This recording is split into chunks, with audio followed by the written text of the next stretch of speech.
लम्बोदरपदाम्बुजं शारदा शारदाम्भोज वदना वदनाम्बुजे सर्वदा सर्वदास्माकं सन्निधिं सन्निधिं क्रिया।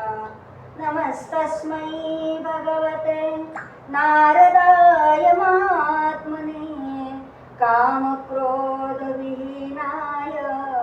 ऋषीणां प्रवराय च। गुरुर्ब्रह्मा गुरुर्विष्णुः गुरुर्देवो महेश्वरः गुरुः साक्षात् परब्रह्म तस्मै श्री गुरवे नमः। भगवान गोपाल कृष्ण महाराज की जय।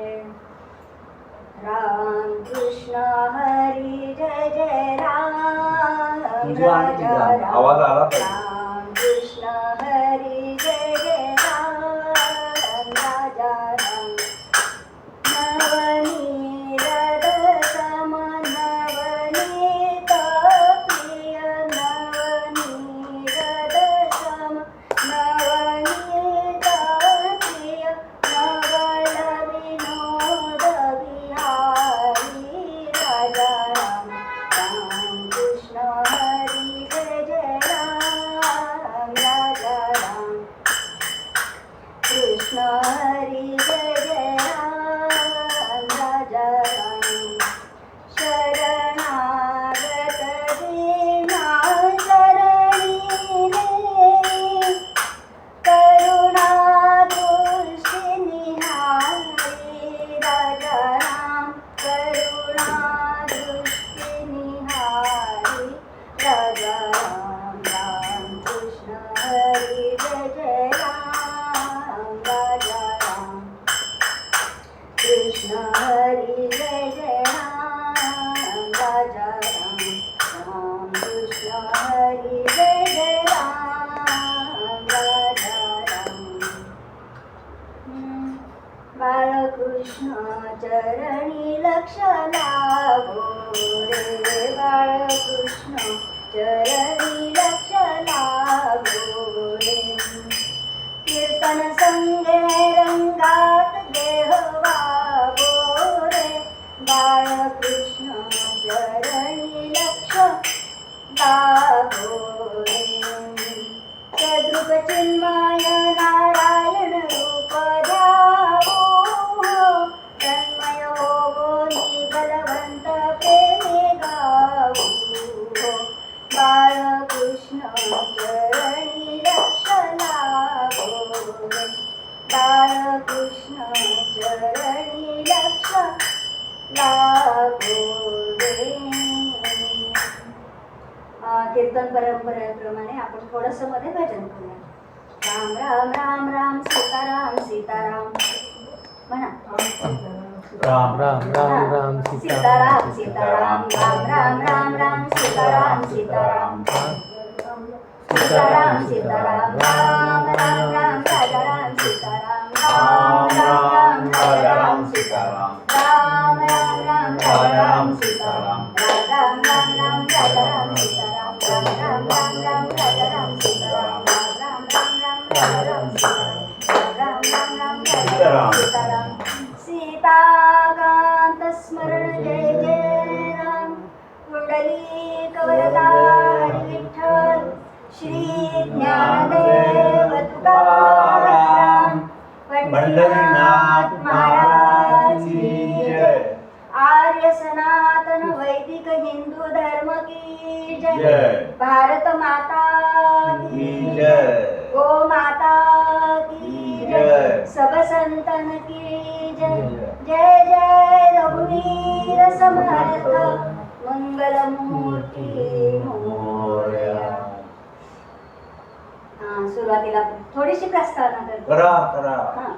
आज आपण कीर्तन सत्संग बाबांच्या विषयी म्हणूया ठेवलाय। कारण याचं काय आहे की आम्हाला खूप आनंद झालाय। आमच्या नातवानी काहीतरी यश मिळवलंय। अर्थात ते यश हे नॅशनल अवॉर्ड म्हणून आहे आणि म्हणून तो आनंद आम्ही व्यक्त करतोय। आणि ते सुद्धा स्वीडन सारख्या देश पुढे बोलते बरोबर हेच करत असताना फक्त इथेच नाही हो, तो कुठे म्हणजे परक्या देशामध्ये जाऊन तिथे जाऊन हे यश मिळवलंय आणि म्हणून त्याचं कौतुक आपल्याला जास्त आहे. आणि हे कौतुक आमच्याबरोबर इतरांना सुद्धा थोडंफार कळावं म्हणून खरं तर हा आम्ही विषय घेतलाय की हे जे कौतुक आहे हे तो लांब आहे, पण आम्ही इथे आनंद व्यक्त करू शकतो. हा आनंद जो अपरंपार आहे, आम्हाला कधी आदेश आठवला की आम्हाला त्याचा आनंद त्यांनी काय मिळवलं हे आम्हाला आठवणार आहे आणि आम्ही इथे बसल्या बसल्या आनंदित होणार आहोत. कारण आनंद द्या आणि घ्या या दोन्ही गोष्टींसाठी मी विषय सुद्धा तसाच निवडलाय, तसाच अभंग निवडलाय. आनंदाचे डोही आनंद तरंग, आनंदाचे डोही आनंद तरंग, आनंदाची अंग आनंदाचे, आनंदाची अंग आनंदाचे, आनंद आनंदाचे, आनंदाचे, आनंदाचे डोही आनंद तरंग, आनंदाचे डोही आनंद तरंग. काय सांगू झाले काहीची या बाई, काय सांगू झाले काहीची या बाई, पुढे काही नाही आवडी, पुढे काही नाही आवडी. आनंदाचे डोही आनंद तरंग, आनंदाचे डोही आनंद तरंग. गर्भाचे आवडी मातेचा डोहाळा, गर्भाचे आवडी मातेचा डोहाळा, जेठीचा जिव्हाळा तेथे भिंडे, जेठीचा जिव्हाळा तेथे भिंडे. आनंदाचे डोही आनंद तरंग, आनंदाचे डोही आनंद तरंग. तुका म्हणे ऐसा ओतलासे कसा, तुका म्हणे ऐसा ओतलासे कसा, अनुभव सरिसा मुखा आला, अनुभव सरिसा मुखा आला. आनंदाचे डोही आनंद तरंग, आनंदाचे डोही आनंद तरंग, आनंदाचे डोही आनंदाचे डोही आनंदाचे डोही आनंद तरंग.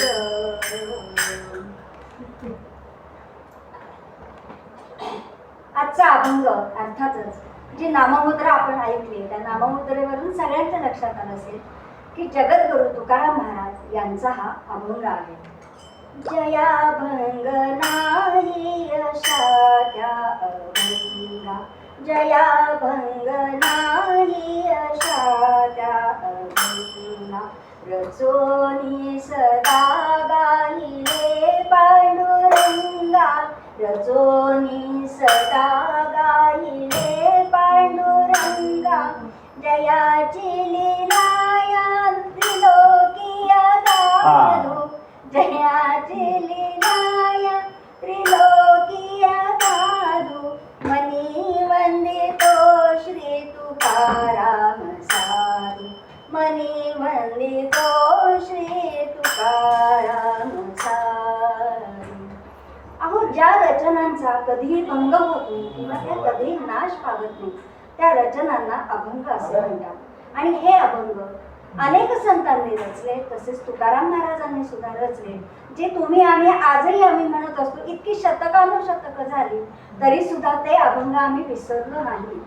म्हणजे तुकाराम महाराजांच्या बाबतीत ही गोष्ट सगळ्यांना माहिती असेल की त्यांची गाथा पूर्णपणे नदीमध्ये टाकावी लागली होती, त्यांना विसर्जित करायला लागली होती. परंतु जेव्हा परमात्म्याची स्तुती केली जाते किंवा त्याच्याविषयी काही विशेष लिहिलं जातं, तेव्हा परमात्मा आपल्या मदतीला येतो.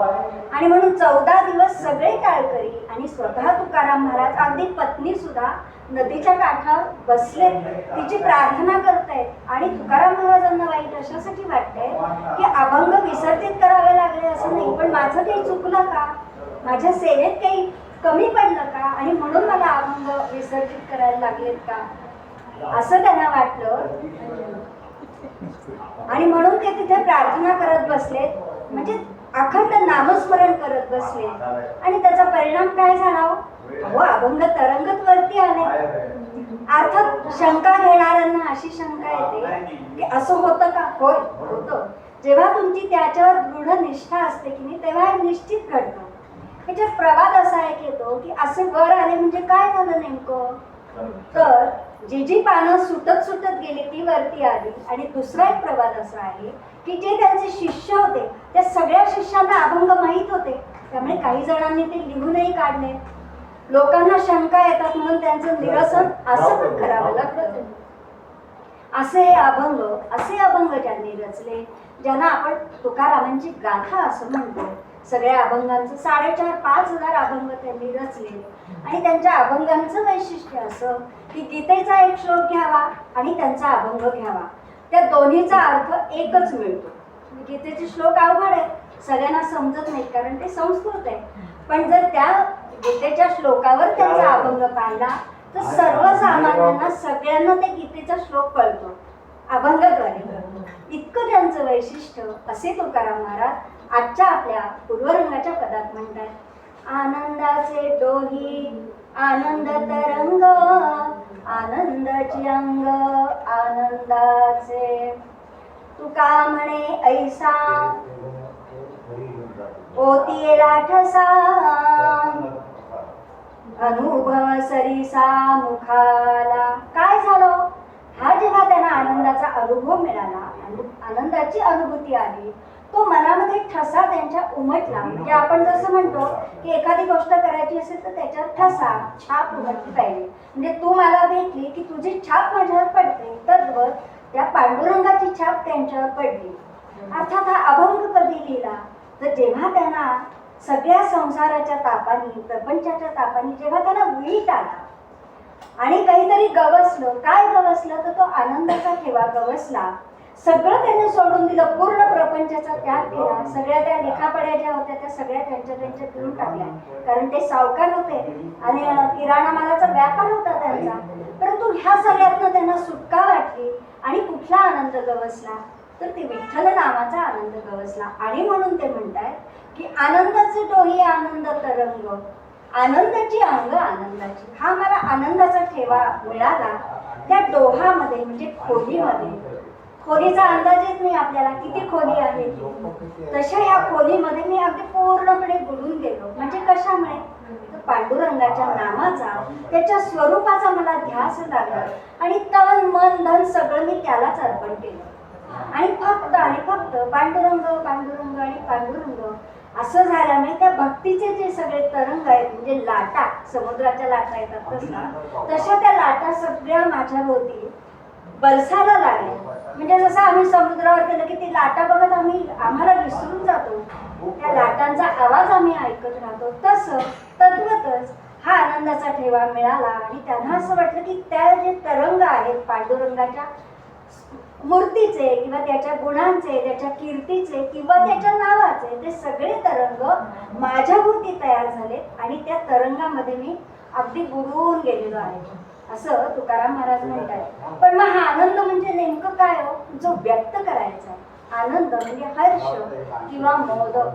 कुठलीही गोष्ट एखादी छान झाली की आम्हाला फार आनंद होतो, त्या आनंदाने आम्ही बहरून जातो. म्हणजे फॉर एक्झाम्पल आता 10वी 12वीचे निकाल लागले आमच्या मुलीने खूप छान मार्क मिळवले, या प्या. खूप छान मार्क मिळाले की आम्हाला आनंद होतो आणि तो आनंद आम्ही इतरांना सांगतो की माझ्या मुलीला एवढे मार्क मिळाले, माझ्या मुलीला एवढे मार्क मिळाले, 90, 99, अगदी 100ला 1% कमी, असं आम्ही जेव्हा सांगतो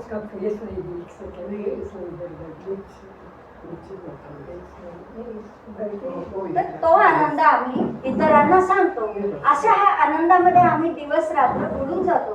म्हणजे जेव्हा माझी मुलगी समोर येईल तेव्हा मी काय सांगणार, ही माझी मुलगी आहे, तिला इतके टक्के पडले तर का सायन्स साईडला होती आणि आता इंजिनिअरिंगला जाणार आहे, मेडिकलला जाणार आहे.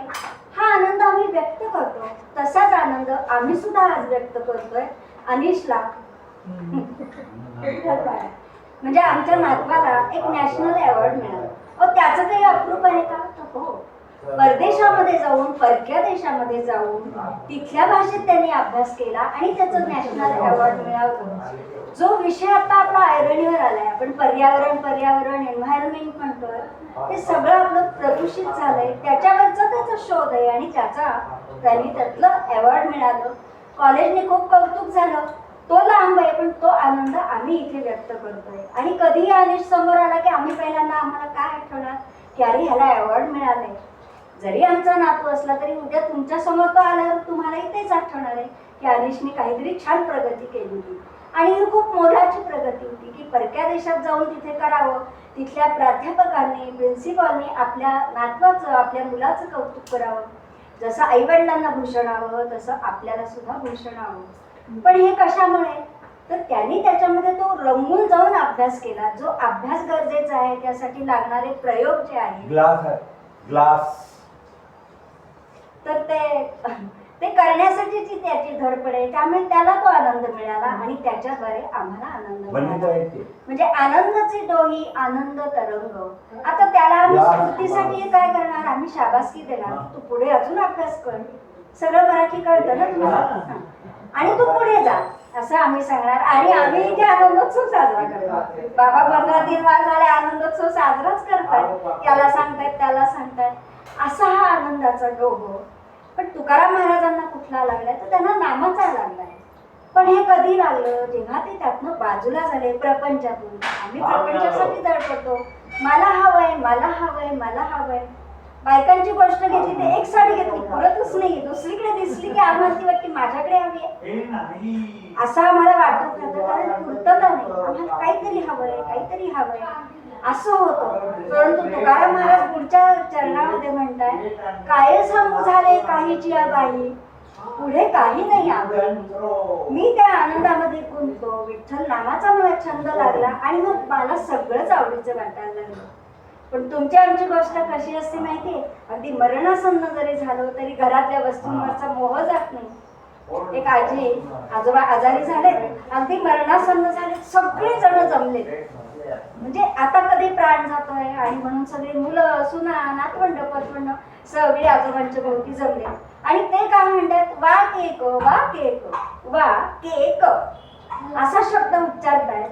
मुलांना आणि सुनांना वाटलं की ते वासुदेव म्हणतायत, केशव म्हणतायत, पण तोंडातनं शब्द फुटत नाही. म्हणून मुलं गंगाजल तोंडात टाकतात. गंगाजल तोंडात टाकल्यावर ते आजोबा सांगतात वासरू केसरी खातंय. म्हणजे अहो आता तिथे पोहोचायचंय, चाललोय आम्ही, तरी सुद्धा आमचा प्रपंचातला मोह गेला नाही. पण तुकाराम महाराज म्हणतात माझं तसं नाहीये, मी जे करतोय ते मी माझ्या आवडीने करतोय, मी त्याच्यात गुंतलोय. किंवा दुसरी एक गोष्ट आहे, हे अगदी सर्वसामान्य प्रापंचिकाची झाली. एक योगी होते, अनेक वर्ष तपस्या झाली, अनेक शिष्य समुदाय गोळा झालाय आणि त्यांचा पण प्राणांत जवळ आलाय. सगळे शिष्य भोवती बसले आणि एक एक जण त्यांना भेटायला येतोय.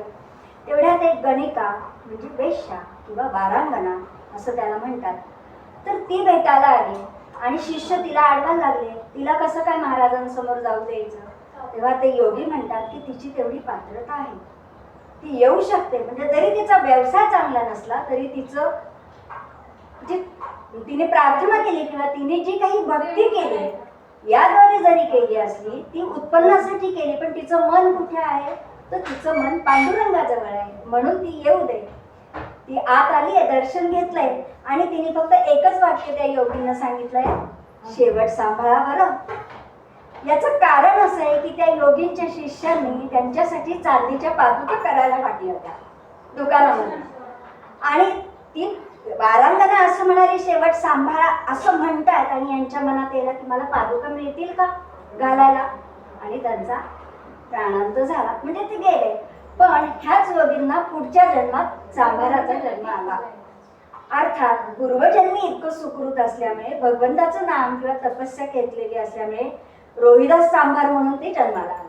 म्हणजे संत रोहिदास हे पूर्वजन्मी योगी होते, आणि त्या पादुकांमध्ये जीव गुंतल्यामुळे जन्म कुठला आला तर तो चांभाराचा आला. अर्थात पूर्व सुकृत त्यांच्या जोडीला आलं म्हणून ते संत म्हणून ओळखू लागले, किंवा आजही आम्ही त्यांचं नाव घेतो. म्हणजे काय की जे सगळं काही केलं पण तिथे आवड नाही राहिली ना, आम्ही कशात तरी भुलत गेलो. पण महाराज म्हणतात मी जे करतो ते सगळं आवडीने, कुणाच्या? परमेश्वराच्या आवडीने. त्याला जे आवडते ते मी करतो. तो आणि मी एकच आहोत. म्हणजे देव पाहावयास गेलो तो आणि मी एकच झालो. तो आणि मी एकरूप झालो, दुसरं काही मला दिसतच नाही. तिसऱ्या चरणात ते म्हणतात की सगळं आवडीने करायचं, म्हणजे प्रपंच सुद्धा आम्ही आवडीनेच करायचा आहे. पण ते करत असताना आम्ही त्याचं स्मरण ठेवायचंय, त्याच्याकडे करते पण द्यायचं की हे आम्ही कोणीच नाही. जसं देव हसल्यानंतर पानं उमलतात, पानं फुलतात, वारा आल्यावर सगळीकडे पानं हलायला लागतात, आणि देवाच्या एका हास्यात सगळी फुलं फुलायला लागतात. म्हणजे करते पण त्याच्याकडे. तुम्ही फुल फुलवायचं म्हटलं तर फुलत नाही. तेव्हा त्याला हलवेल तेव्हा ते फुल फुलतं, तेव्हाच वारा येतो. यंदा आपण पाहिलं अजून पाऊस नाही का त्यासाठी आपल्याला मंत्र म्हणावे लागले, जप करावे लागला, तेव्हा पाऊस. म्हणजे काल आपल्याला चोणक दाखवली आहे फक्त. पण तुकाराम महाराज सगळं आवडीने करतात. मग आम्हाला सुद्धा आमचा प्रपंच करत असताना तो आवडीने करायचा, पण त्याचं स्मरण ठेवायचं की हा त्याच्यामुळे मी आहे. तिसऱ्या चरणात ते म्हणताय की गर्भाचे आवडी मातेचा डोहाळा, जेथींचा जिव्हाळा तेथे बिंबे. म्हणजे काय हो, ही सृजनशक्ती असते. जेव्हा स्त्रीला दिवस राहतात, म्हणजे ती प्रेग्नंट जेव्हा होते तेव्हा तिच्या आवडीचं आम्ही सगळं करतो. सगळं घर असं प्रफुल्लित आनंदित ठेवतो. तो संस्कार आहे, कारण आपल्या 16 संस्कारांमध्ये गर्भसंस्कार सुद्धा येतो. तसं ती किती आनंदी राहील, कशी आनंदी राहील, तिला जे जे हवं आहे, तिला काही वेगळं खावंसं वाटतं, एखादं फळच हवंसं वाटतं, म्हणजे जे तिने पूर्वी कधीच खाल्लेलं नसतं, पण जेव्हा तिला बाळ होणार असतं तेव्हा मात्र तिला नेमका तोच पदार्थ हवा असतो. पण तिला आवडत नसलं तरी बाळाने मागितलंय म्हणून ती खाते स्वतः. किंवा जे यायला हवं असतं, कुणाला कादंबऱ्या वाचायला आवडतात, कुणाला कथा वाचायला आवडतात, कुणी नाटकं बघतं, कुणी नुसती गाणी म्हणतं, कुणी रामायण वाचतं, भागवत वाचतं. जे जिजाबाईंनी वाचलं होतं रामायण महाभारत, म्हणून हिंदवी राज्याचे संस्थापक आपल्या देशात जन्माला आले, शिवाजीराजे. कारण गर्भामध्ये ते संस्कार झाले होते. माझंच उदाहरण द्यायचं तर अश्विनी सगळ्यांनाच माहिती आहे. अश्विनीच्या प्रेग्नन्सीच्या वेळी मी गीता वाचत होते. मला वाचता करता श्लोक वाचता येत नव्हते, पण मी मराठी अर्थ वाचला पूर्ण 9 महिने. त्याचा परिणाम असा झाला की इतकी सद्गुणी मुलगी माझ्या पोटी आली, जिला संगीताची आवड आहे, जी कृष्ण भक्त आहे. आणि तेच पुढे तिने अनिष्टच्या वेळी जेव्हा ती संगीताच्या परीक्षा द्यायला लागली, म्हणून त्याच्यावरही ते संस्कार झाले. तो पण कृष्ण भक्त आहे, तो एकादशा करतो. एकादशीला तो काहीही खात नाही, कांदा लसूण सुद्धा तो नाही म्हणतो. इतका तो विठ्ठल भक्त आहे. म्हणजे परमेश्वराची त्याला भक्ती आवडते, कृष्णाची भक्ती आवडते. म्हणजे जे गर्भावर तुम्ही संस्कार करा ते त्या गर्भात मुरतात. बघा ना, अभिमन्यूची सगळ्यांना गोष्ट माहिती आहे की जेव्हा उत्तराला अभिमन्यू होणार असतो तेव्हा त्या चक्रव्यूहाची जे काही युद्धाच्या वेळी व्यूह करायचे त्याची माहिती सगळी सांगितली जात होती. पण तेव्हा उत्तराला झोप लागली, पण गर्भातल्या अभिमन्यू मात्र कळतंय असं म्हणतो. आणि म्हणून काय झालं, तो चक्रव्यूहात शिरू लागला, शिरू शकला. एवढे सगळे शत्रू पुढे असताना, बलाढ्य शत्रू असताना तो त्या चक्रव्यूहात शिरला. त्याचं कारण का, एवढं धाडस कुठून आलं, तर ते गर्भाचे संस्कार त्याच्यावर, त्या गर्भावर झाले होते. म्हणून तसेच संस्कार आम्ही करायचे. पण इथे तुकाराम महाराज काय म्हणताय की जसे मातेला डोहाळे लागतात तसे डोहाळे मला लागले. कुणाचे? विठ्ठल भक्तीचे. आणि म्हणून जेथीचा जिव्हाळा तेथे बिंबे, मला त्याचीच आवड आहे म्हणून मी ते करतोय. म्हणजे आमचं मूळ जसं आम्हाला चांगलं व्हावं वाटतं आणि त्याच्यावर आम्ही तसे संस्कार करतो, कारण निसर्गाची देणगी आहे ती आपल्याला मिळालेली. आणि तेव्हा जो तो गर्भ छान वाढतो, ते सगळं कॅप्चर करतो. तसं माझा जो परमेश्वर आहे त्याचेच डोहाळे मला लागले, त्याचेच मला चिंतनाचे डोहाळे लागले असं ते म्हणतात. आणि पुढे शेवटच्या चरणात म्हणतायत, तुका म्हणे ऐसा ओतला से ठसा, अनुभव सरिसा मुखा आला. मला जो अनुभव आला, जी अनुभूती मला मिळाली, ती तुम्ही सर्वांनी घ्या, म्हणजे तुम्हालाही हा अनुभव येईल. आणि तो जो विठ्ठलाची छाप माझ्या मनावर रचली गेली आहे किंवा ती ठसली गेली आहे, त्यामुळे मी दिवस रात्र विठ्ठल विठ्ठल करतोय. मला प्रपंचाची चिंता नाही, कारण तो प्रपंच करणार आहे माझा, असे तुकाराम महाराज. मग आता आनंद कुठे शोधायचा हो? आज वीणाताई आल्या, तुम्ही जेव्हा मधुर भावला जेव्हा होता तेव्हा वीणाताई घरी येत होत्या, इथे बाईंकडनं काम करून घेत होत्या. हा आनंद त्यांनाही मिळत होता आणि तुम्हालाही आनंद मिळत होता की मी जरी नाहीये, आम्ही जरी घरी नाही, तरी आपल्या घरातलं काम होत आहे. हा आनंद त्यांना मिळाला मदत केल्याचा. बाबांना असं वाटलं की वीणा येते आणि वीणा काम करून घेते, बरं. हा आनंद अगदी क्षणिक आनंद आहे, पण तो मिळाला. जसं आमच्या बागेत एखादं फूल जेव्हा येणार असतं, तर ते एवढंसं झाड एवढंसं करता करता आम्ही त्या झाडाकडे बघत राहतो. आणि कधी एकदा फूल फुलेल, ते जे फूल फुलतं तो जो आनंद आहे हा विरळ आनंद आहे. मग असे आनंदाचे क्षण आम्ही कसे शोधायचे? मी तिथे गेले, तिच्याशी गोड बोलले, कुठलीही दूषण तिला दिली नाही, मला आनंद मिळाला, तिलाही आनंद मिळाला की मी छान बोलले. बरं, गुणदोष प्रत्येकात असतात, पण ते आम्ही कसे व्यक्त करायचे याला महत्त्व जास्त आहे. ह्याच्यात सगळ्यात काय आहे की आनंद मिळणं, आनंद घेणं आणि आनंद देणं हे सगळ्यात महत्त्वाचं आहे. बाकी आपल्याला सगळं क्षणिक आहे. मग आता आनंद आणि सुखाला दुःखाची किनार असते, पण आनंदाला कसलीच किनार नाही. आनंद हा आनंदच, तो रोमरोमी आपल्या भिनलेला असतो. म्हणजे उठता बसता झोपता मला आनंदच वाटतो. बघा ना, रात्री झोपून उठलोय, आम्ही परमेश्वराला नमस्कार करतो, माझी रात्र सुखाची गेली आणि दिवस उजाडला. बरोबर आहे ना? उठल्या उठल्या आम्ही धरणीला नमस्कार करतो, बाई ग तुझ्यावर मी पाय ठेवणार आहे आता. हा, हे जेवताना तिच्याविषयी कृतज्ञता आणि माझा दिवस पूर्ण गेला आणि पुढचा सगळा दिवस छान जावा म्हणून आनंदाने मी ते भूमीला सांगते की मी आता तुझ्यावर पाय ठेवणार आहे, मला क्षमा कर, पण मला हे करायला हवं. हा आनंद भूमीलाही मिळाला आणि मलाही मिळाला. मी कृतज्ञता व्यक्त केली. आम्ही दार उघडलं, सूर्यदेव वरती येतात. अहो, उगवता सूर्य आपल्याला दिसणं ह्यासारखा आनंद वेगळाच. सूर्य उगवता दिसण्यासाठी लोकांची धडपड असते. आपण बघतो परदेशातनं कसं आहे, त्यांना कित्येक महिने सूर्याचं दर्शन होत नाही, पण आम्हाला होतंय, कारण आमच्या डोळ्याला दिसणारा प्रत्यक्ष तो देव आहे. त्या देवाकडे बघितल्यावर आम्हाला आनंद होतो. रोजच सूर्य उगवतो आणि आम्हाला रोजच आनंद होतो. असा आनंद तुम्ही घ्यायचा, आम्ही घ्यायचा, इतरांना सुद्धा द्यायचा. आता गोकुळातलं जर उदाहरण गेलं, तो कान्हा तिथे खेळतोय, गोपाळकृष्ण, गोपींना किती आनंद होतोय. त्या आनंदाने विहरतायत, त्याच्याबरोबर खेळतायत. त्यांनी दूधही चोरलं तरी त्यांना दुःख वाटत नाही.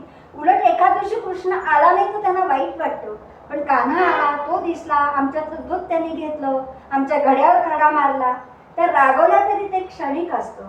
त्यांना तो आनंद होतो की कृष्ण आमच्या जवळ आला, हा कान्हाने आम्हाला स्पर्श केला, याचा त्यांना आनंद होतो. आणि म्हणून त्या म्हणतात, किती सांगू मी सांगू कोणाला, आज आनंदी आनंद झाला, आज आनंदी आनंद झाला. अशी एकमेकींना सांगते की किती आनंद झाला मला आज. कृष्ण माझ्याबरोबर खेळला, कृष्णाने माझ्याबरोबर दांडिया खेळली, आम्ही मोठ्या उत्साहाने साजरा करतो, पण हो त्यांचा आनंद वेगळा. त्यांना नुसता तो कृष्ण दिसण्याचा आनंद, आमच्या गोकुळामध्ये तो नांदतोय याचा आनंद. असा आनंद तुम्ही आम्ही घ्यायचा आहे, तो वेचायचा आहे, त्याची क्षण वेचायचेच आम्हाला. कसं वेचणार? माझ्याकडे कामाला बाई आल्या, त्यांनी एक छान स्वयंपाक केला, मला आनंद वाटला. मी तिला सांगितलं की तुझा स्वयंपाक खूप छान झाला होता. तिला आनंद वाटला की मी केलेल्याचं फळ मिळालं. तिला आपण जेव्हा असं सांगू तेव्हा तिला आनंद मिळणार. किंवा आपल्या कामाच्या बाई आल्या, अगदी भाजीवाल्यांकडे गेलो, एखादी भाजी खूप छान फ्रेश वाटते की आम्ही म्हणतो आज भाजी खूप छान आणली बरं का, एवढ्या नुसत्या एका वाक्याने त्याला आनंद आणि मलाही आनंद, की भाजी छान आहे असा शब्द माझ्या मुखातून गेला, तो आनंदाने गेला. एखादी व्यक्ती बघता क्षणी आपल्याला आनंद वाटतो, कारण त्या व्यक्तीच्या चेहऱ्यावर आनंदाचं तेज असतं. बघा ना, काही काही व्यक्ती अशा असतात की त्यांच्याकडे नुसतं पाहिलं ना तरी आम्हाला उत्साह वाटतो, कारण ते तनामनाने आनंदी असतात. त्यांना कशाचंच दुःख होत नाही, अजिबात नाही. मग हे दुःख आनंद कसा? एखाद्याला एखादी वस्तू दिल्याने आनंद होतो, एखाद्याला एक मदत केल्याचा आनंद होतो, एखाद्याला आणखीन काही गोष्टीचा आमच्याकडनं जर उपयोग झाला तर त्याचा आनंद होतो. एकदा धनानंद आणि एक साधू अशी गोष्ट आहे. तर गावामध्ये दुष्काळ पडला आणि सगळ्यांना अन्नधान्य मिळत नाही झालं. ते साधू काय विचार करतात की हा धनानंद आहे, सावकार होता, तर त्याच्याकडनं थोडेसे पैसे मागावे आणि बाकीच्यांना आपण अन्नधान्य द्यावं. म्हणून ते गेलेत साधू आणि धनानंदला त्या सांगतायत की मला फक्त 20 मोहरा दे. अगदी पूर्वीची गोष्ट आहे, त्यामुळे मोहरांमध्ये बोलत होतो. पण तो काही तयार नाही, कारण तो कंजूस होता. होतो भरपूर, पण द्यायचं नव्हतं कुणाला. आणि मग त्या साधूंनी काय केलं, ठीक आहे म्हणे, अरे दे रे, तुझे संध्याकाळी परत करतो. असं म्हटल्याबरोबर तो म्हणतो कसे देणार, त्याच्याशी तुला काय करायचंय, तुला संध्याकाळी तुझ्या 20 मोहरा परत मिळतील. साधूबाबांनी ती 20 मोहरा घेतल्यात आणि सगळ्यांच्या घरी गेलेत आणि सगळ्यांना सांगितलं की धनानंद सारख्या माणसाने सुद्धा, तेव्हा त्यांनी कंजूस शब्द नाही वापरला, कारण मोहरा मिळवल्याचा आनंद झाला होता. त्यांनी दिल्या, तुम्ही द्या. अहो धनानंद देतोय म्हटल्यावर सगळ्यांनी मोहरा दिल्या आणि मग त्यातलं जे काही फळफळावं, धान्य धुन्य, कुणाला चारा, कुणाच्या गुरांना घ्यायचा होता, ते सगळं साधूबाबांनी घेतलं आणि त्या 20 मोहरा आलेल्या मोहरांमधून 20 मोहरा त्याला परत दिल्या धनानंदला. पण तेव्हा त्यांनी त्या घेतल्या नाही. याचं कारण असं की त्या 20 मोहरा धनानंदाने दिल्यात म्हटल्यानंतर गावातल्या सगळ्या लोक त्याला येऊन भेटून गेले की तुम्ही 20 मोहरा दिलात बरं का, त्यामुळे आम्हाला फार आनंद झाला. या गावकऱ्यांना आम्हाला धान्य धुन्य देता आलं, आमच्या गुरांना आम्हाला चारा देता आला. हा आनंद म्हणजे दानात सुद्धा आनंद आहे. दान देण्यात सुद्धा, एखाद्याला एखादी गोष्ट देण्यात आनंद आहे. एक मुलगी असते, ती पायाने अधू असते, त्यामुळे ती त्या आपल्या चेअरवर बसलेली असते. त्या चेअरचं नाव मला येत नाही, त्या चेअरवर बसलेली असते, चालता येत नाही म्हणून. तर तिच्याकडे एक पोस्टमन रोज यायचे आणि ती येताना ती बघायची ते धावत धावत येत आहे. एक दिवस ती म्हणते का बरं धावत असतील हे असे, तिला तर हसायला येतं की हे धावत धावत का काम करतायत पोस्टमन. पण एकदा असं होतं की खूप जोराचा पाऊस येतो आणि त्या पावसातनं ते जेव्हा येतात तेव्हा त्यांचे पाय चिखलाने भरलेले असतात. चिखल लागलेल्या पायाने ते आतमध्ये येतात आणि त्या मुलीला कळतं की ह्यांना चप्पल नाहीये. ती काय करते बरं, ते जे पायाचा ठसा उमटलेला असतो त्याचं माप आई वडिलांना सांगते की याचं माप घ्या. तर आई बाबा म्हणतात अगं तुला तर चालता येत नाही, तुला काय करायची चप्पल, नाही म्हणे मला हवे, मला या मापाची चप्पल बनवून आणा. आई वडील आणून देतात आणि दिवाळी येते. दिवाळीत आपल्याकडनं पोस्ट मागायला येतात, आपले कामगार पण मागतात, आपल्या घरात कामं करणारे कचरा गाडीवाले, वायरमन येतात, पोस्टमन येतात, अनेक लोक पोस्ट मागायला येतात. जे जे आपल्या उपयोगाला आलेले असतात ते सगळे त्यांना डबल मेहनताना द्यायचा असतो आपल्याला किंवा खुशीने द्यायचं असतं. आणि ती काय करते, ते आल्याबरोबर त्या चपला अशा कागदात बांधलेल्या त्यांना देते ती मुलगी आणि त्या चपला बघून ते पायात, ती सांगते पायात घाला. त्यांच्या डोळ्यांना टपाटपा अश्रू गळायला लागतात. त्यांना इतका आनंद होतो की या मुलीने माझं दुःख जाणलं मी न सांगता सुद्धा, आणि मुलीला त्यांच्या चेहऱ्यावरचा आनंद बघून आनंद मिळाला. असा आनंद तुम्ही आम्ही द्यायचा.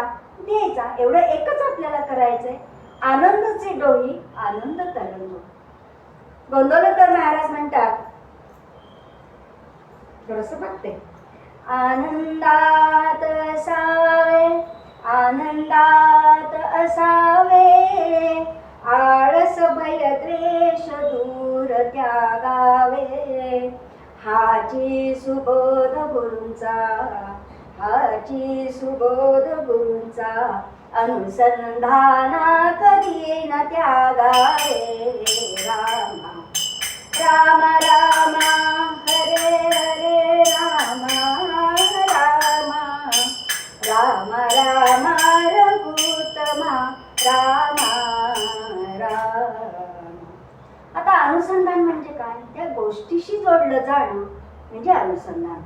की त्याचा आम्हाला ध्यास लागलं, रामनामाचा आम्हाला ध्यास लागला, हे आमचं अनुसंधान आहे. मी ते त्याच्याशी जोडायचं आहे. जसं गृहिणींना स्वयंपाक उद्या काय करायचं आहे, आदल्या दिवसापासून त्यांना अनुसंधान लागतं की उद्या भाजी कुठली, पोळी करायची की भाकरी करायची, चटणी काही करायची का, काही स्वीट करायचं आहे का, ह्याचा विचार. म्हणजे आमचं लक्ष फक्त त्या कामाकडे असतं की उद्या मला काय करायचं आहे, हे आमचं अनुसंधान आहे. पोळी करता करता तव्यावरची पोळी, लाटण्याची पोळी, आणि जर एखादं दार वाजल्यावर दार उघडायचं, हे तिन्ही क्रिया आम्ही करतो, पण त्यात आनंदच असतो. म्हणजे पोळी किती वेळात ती उलट व्हायची हे आम्हाला माहीत असतं. तर आमची पोळी लाटून झाली आणि दार उघडायला गेलो, आलेल्या व्यक्तीला हसून आम्ही या म्हटलं, हा आनंद. आजकाल तो दुर्मिळ झालाय. एखाद्याकडे गेल्यानंतर पुढून स्वागत कसं होईल आपल्याला माहीत नसतं. पण आपल्याला काय करायचंय, आलेल्या व्यक्तीला फक्त या म्हणायचंय, हा आनंद आहे. आलेल्या व्यक्तीला आनंद होणार आणि त्यांना या म्हटलं मी कौतुकाने, अहो लगेच आनंद होणार आपल्याला. या, आणि असं केलं की काय, व्यर्थ निघतात. पण मग आपल्याला आनंद कसा वेचायचा, आलेल्या व्यक्तीला या म्हणायचं बस. तुम्ही काय द्या काय नाही याला काही महत्त्व राहत नाही. आपला अतिथी धर्म, गृहस्थाश्रम धर्म जो आहे तो आपल्याला सांभाळायचा आहे. हे अनुसंधान आपल्याला ठेवायचंय. बघा ना, आणि दरवर्षी वारीला वारकरी जातात. आता वारी कधी चुकवतात का हो, दरच वर्षी वारीला जातात. काय विशेष आहे त्याच्यामध्ये एवढं, पण ते घरचं सगळं विसरून कितीही क्षीण झाला तरी पंढरपूरला पोचतात. बरं, पोचल्यावर त्यांना काय हवंय, त्यांना कळस दिसला तरी पुरतो. सगळ्यांना दर्शन मिळत नाही. एवढे 15-15 दिवस चालून, ऊन असो, पाऊस असो, थंडी असो, कधी कधी हवामान विचित्र असतं, राहायची तर सोय नसते, खायची प्यायची सुद्धा कधी कधी होतही नाही. पण तरी त्या पांडुरंगाला बघण्यासाठी ते तिथे जातात. आणि काय बघतात गेल्यावर, आनंदाचा कंद, आनंदाचा कंद, उभा पांडुरंग, आनंदाचा कंद. अहो, का आनंदाचा कंद बघितला, तो पांडुरंग बघितला दुरून. हल्ली टीव्ही लावलेले असतात, त्यामुळे टीव्हीवरनं आपल्याला दर्शन होतं, प्रत्यक्ष लाईनीत नाही लागलं तरी चालतं.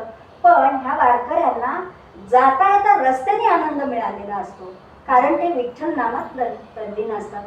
जाताना रस्त्याने सुद्धा ते विठ्ठलच नाम घेतात, भजन म्हणतात, कीर्तन करतात, प्रवचन करतात. असं करत करत एकमेकांना गळा मिठी मारत पुढे जातात. तेव्हा तिथे गेल्यावर फक्त पंढरीच्या याच्या भूमीवर पाय ठेवला की त्यांना आनंद होतो. आम्हाला आमचा पांडुरंग भेटला, फिरतात मागे, असा आनंद आम्ही घ्यायचा आहे. आणि म्हणूनच हे सगळं करताना त्याच्या आनंदाने जसे ते तल्लीन होतात, त्या डोहामध्ये जसे ते मिसळून जातात आनंदाच्या, तसाच आनंद आम्ही प्रत्येक गोष्टीत घ्यायचा आहे आणि आम्ही तल्लीन व्हायचे. फक्त हे सगळं करताना करतेपणा पांडुरंगाला किंवा आपलं जे उपास्य दैवत आहे म्हणजे भगवंताला द्यायचं आहे, कारण तो भाग्यवान आहे. आमच्यासारख्या सगळ्यांना त्यांनी या पृथ्वीवर जन्माला घातलं, म्हणून आम्ही भाग्यवान आणि आमचा तो भगवंत तो भाग्यवान. त्या भाग्यवानाला फक्त 2 हात जोडून नमस्कार करायचा आहे, आम्हाला सगळं काही प्राप्त होईल. आणि हेच सांगताना पूर्वरंगात तुकाराम महाराज म्हणतायत, आनंदाचे डोही आनंद तरंग, आनंदाची अंग आनंदाचे, तुका म्हणे ऐसा ओतला से ठसा, अनुभव सरिता मुखाला.